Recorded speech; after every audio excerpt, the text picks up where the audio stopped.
Bismillahirrahmanirrahim. Assalamualaikum warahmatullahi wabarakatuh. Pirsawan, handitolan, saudara-saudara dimanapun Anda berada. Saya Ika Rohjatun dari Bima Sakti Malang mengucapkan selamat tahun baru kepada Anda semua. Semoga Anda dilimpahi kesejahteraan oleh Allah atas segala amal kebaktian, kesolehan, kebaikan Anda di dalam menunjang kebenaran, apalagi di dalam tahun baru yang penuh berkah ini, insya Allah. Kali ini saya akan berbicara tentang makna tahun baru, karena tahun baru selalu berganti setiap saat mengikuti pergantian waktu. Kita mengenal pemahaman dimensi keempat atau dimensi waktu.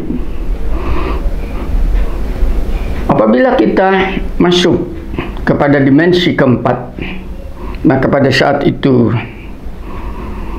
akan hilanglah hukum-hukum materi, hukum energi menjadi fana, menjadi ketiadaan, dan yang ada adalah yang akan muncul adalah hukum-hukum kerohanian yang sifatnya abadi, bako. Itu yang pertama. Yang kedua, dengan seseorang bisa masuk ke dalam alam rohani itu tadi, atau rohani Anda bisa masuk ke dalam dimensi keempat itu tadi, maka kita dapat mengikuti pergerakan waktu yang demikian cepat. Maka usia Anda menjadi relatif terhadap pergerakan waktu itu tadi. Anda tidak akan menjadi tua, karena memang tidak ada masa tua pada kerohanian itu tadi, dan energi Anda menjadi tidak terbatas. Itu manfaat daripada dimensi keempat. Contoh, dalam peristiwa kenabian adalah peristiwa Isra dan Mi'raj. Pada saat Rasulullah di Isra dan Mi'rajkan dari Mekah ke Palestina, kemudian diangkat ke Sidratul Muntaha dalam bentuk peristiwa Mi'rajnya itu tadi, maka jasmaninya mengikuti pergerakan waktu, maka jasmaninya menjadi fana, yang muncul ada kekuatan waktu, kecepatan yang tidak terbatas, dan ini diinformasikan oleh Allah melalui peristiwa Isra Mi'raj di dalam Al-Quran surat Bani Israel ayat pertama. Aku jalankan hambaku Muhammad dari Masjidil Haram ke Masjidil Haram ke Masjidil Aqsa, agar supaya bisa melihat kemahabesaran daripada ciptaan Allah itu, dan kemudian diangkat ke Sidratul Muntaha itu. Itu peristiwa kerohanian pada dasarnya. Ini diinformasikan kepada kita untuk apa? Jadi apabila kita melatih rohani kita itu sebagaimana itu tadi, maka jasmani itu akan, yang kasar ini akan ikut yang halus. Yang kedua, peristiwa Sulaiman pada saat memintakan hulu balangnya untuk memindahkan singgasana Ratu Balkis dari Raja Saba ke Palestina itu tadi, di dalam surat An-Naml surat 27:40, di situ mengatakan, siapakah di antara kalian yang bisa memintahkan lebih cepat itu berinteraksi dengan masyarakat jin. Jin suruh memindahkan, saya bisa memindahkan dalam 1 menit, 1 detik, akan tetapi ada seorang ahli ilmu dari manusia, saya bisa memindahkan lebih cepat dari itu, yaitu bahasa Jawanya mungkin saketeping netro gitu. Nah, ini sebetulnya kerohanian, karena dia menggunakan dimensi keempat itu tadi, punya kekuatan, punya kemampuan sebetulnya manusia itu. Jadi yang kasar menjadi ikut. Kemudian yang lainnya, contoh-contoh penglihatan batin. Contohnya adalah peristiwa bagaimana salah seorang sahabat diinformasikan tentang konsep adzan yang sekarang kita kenal. Itu bukan melalui wahyu, tapi Rasulullah bertanya kepada para sahabat, siapakah yang punya konsep untuk memanggil orang untuk sholat? Ada orang yang mengatakan, pakai trompet saja ya Rasulullah. Nabi mengatakan, itu orang Yahudi. Pakai genta saja ya Rasulullah, itu orang Nasrani. Akhirnya ada seseorang yang katakan, ya Rasulullah, saya bermimpi semalam tentang bagaimana memanggil azan. Akhirnya silakan dipraktekkan. Benar kamu. Itulah yang aku maksud, yang sekarang kita kenal dan sudah mendunia. Kemudian Umar bin Khattab datang, ya Rasulullah, itu seperti mimpi yang aku dengar. Aku dapatkan itu tadi. Kata Rasul, kamu sudah tertinggal oleh dia. Nah, ini takwil Nabi Yusuf pada Raja Fir'aun. Bagaimana ada 7 lembu yang gemuk dimakan dengan 7 lembu yang kurus. Akhirnya menjadi sebuah alat prediksi tentang akan musim kering yang akan datang selama 7 tahun. Oleh karena itu 7 tahun pertama hendaknya untuk membuat gudang penimbunan makanan agar supaya tidak kelaparan.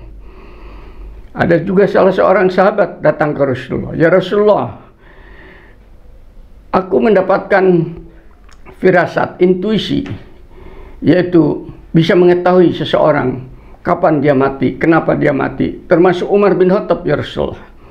Katanya Nabi, jangan kamu ucapkan, itu adalah karomah, berkah hanya untuk kamu sendiri. Kenapa Rasul begitu? Agar supaya tidak terjadi fitnah dan sebagainya. Dan kita pun pada dasarnya bisa memanfaatkan dimensi itu untuk mendapatkan pengetahuan yang lebih luas, yaitu pengetahuan firasat atau intuisi yang tajam. Sayang ini jarang kita latih. Setiap tahun baru itu apa yang harus kita lakukan agar supaya terberkati usia kita itu? Sebagaimana saya pada saat menyampaikan ini, persis usia saya ini adalah 75 tahun. Tapi saya mempunyai semangat untuk menyampaikan YouTube saya kepada Anda, video-video saya, karena perintah ilahi, rujukan ilahi. Beliau mengatakan, tidak kamu memperhatikan bagaimana Allah membuat perumpamaan kalimat yang baik seperti pohon yang baik, akarnya kuat dan cabangnya menjulang ke langit. Surat Ibrahim 14:24.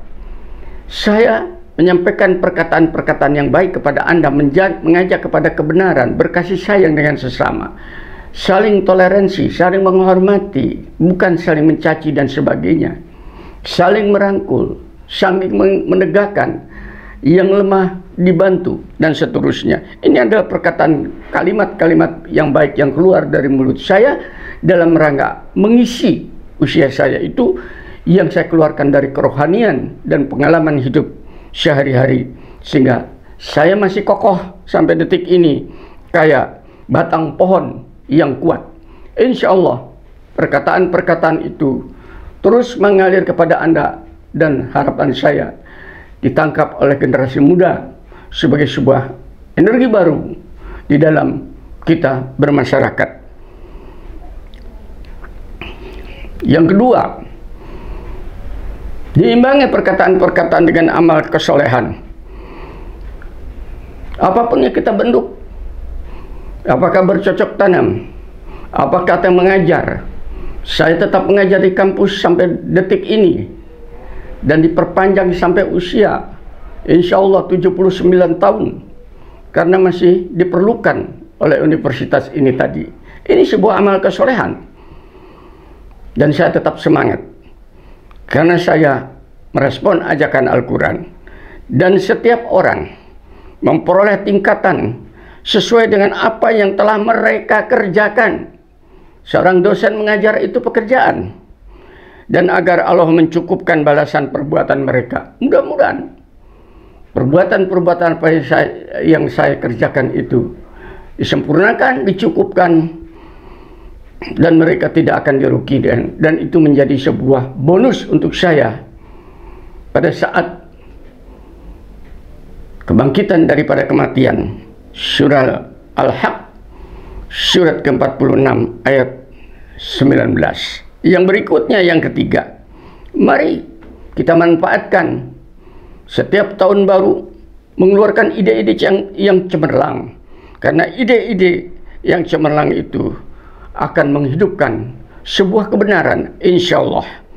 Dan ini saya mengikuti ajakan. Ide-ide yang saya sampaikan itu memperbarui cara menyampaikan kebenaran Al-Quran, bukan sebagaimana kebanyakan masyarakat muslim itu sendiri. Semua dilarang, ini haram, ini halal, akan tetapi tidak ada keilmuannya. Itu tadi, mengapa diharamkan? Oh, dari Tuhan. Mengapa dilarang? Itu dari Tuhan, sudah dari dulu. Tapi kenapa seperti itu? Coba dirasakan itu, sehingga kita bukan dogma, tapi rasional, dan perlu kesadaran di dalam mengerjakan setiap kalimat-kalimat ilahi itu. Dan tidaklah di antara kamu ada segolongan orang yang menyeru kepada kebajikan, menyeru berbuat yang ma'ruf, dan mencegah dari yang mungkar. Mereka itulah orang-orang yang beruntung. Ali Imran surat ketiga ayat 104. Saya ambil kalimat ilahi ini sambil memohon, perkenankan Tuhanku, aku diridhoi dan dibimbing oleh Engkau untuk merespon ajakanmu, yaitu sekelompok orang, dan aku termasuk segolongan orang yang menyuruh seluruh umat manusia di seluruh dunia ini agar supaya berbuat kebajikan dan menjauhi kemungkaran. Dicatat, dan mudah-mudahan itu menjadi sebuah kehendak Allah, bahwa ada seorang tua yang dikehendaki untuk menyampaikan kebenaran ini. Mudah-mudahan Anda yang mengikuti dan tetap sabar, termasuk orang yang dikehendaki Allah untuk bersama-sama saya, yaitu menyampaikan kebenaran di dalam sisa hidup ini. Lalu bagaimana kita mengevaluasi pada setiap tahun baru yang sudah lalu dan yang sudah kita lewati itu? Tidak ada lain kalau yang sudah lewat, mudah-mudahan kesalahan kita itu disadari, kemudian memohon ampun kepada Allah, kalau dengan sesama meminta maaf kepada sesama, dan agar supaya keburukan kita dihapuskan oleh Allah sebagai sebuah taubatan nasuha.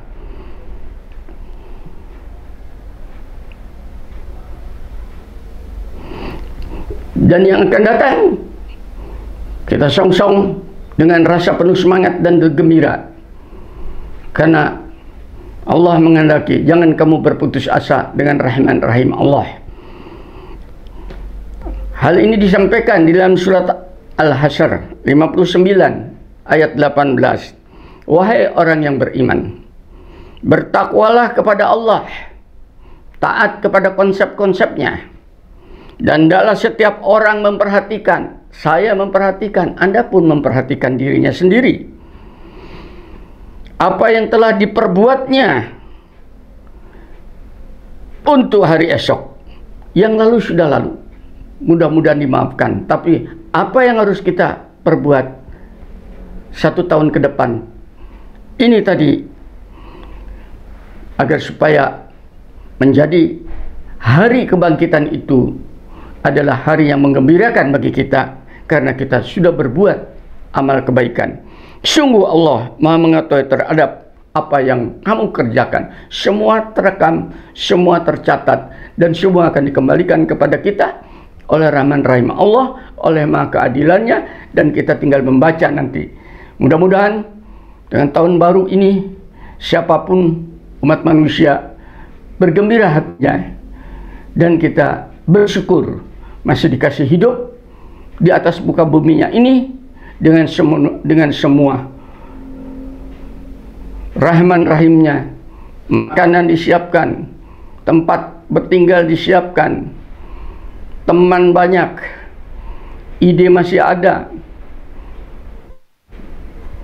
tempat rekreasi masih terbuka, dan seterusnya. Mudah-mudahan tahun baru yang Anda rayakan ini memberikan berkah kepada mereka yang sadar bahwasanya perayaan saja tanpa memaknai itu akan menjadi bumerang bagi kehidupannya, karena dia akan masuk dalam dunia hedonis. Mari kita bertobat, mohon ampun kepada Allah, dan mohon bimbingannya untuk menjalani sisa hidup. Walhamdulillahirabbil alamin. Assalamualaikum warahmatullahi wabarakatuh.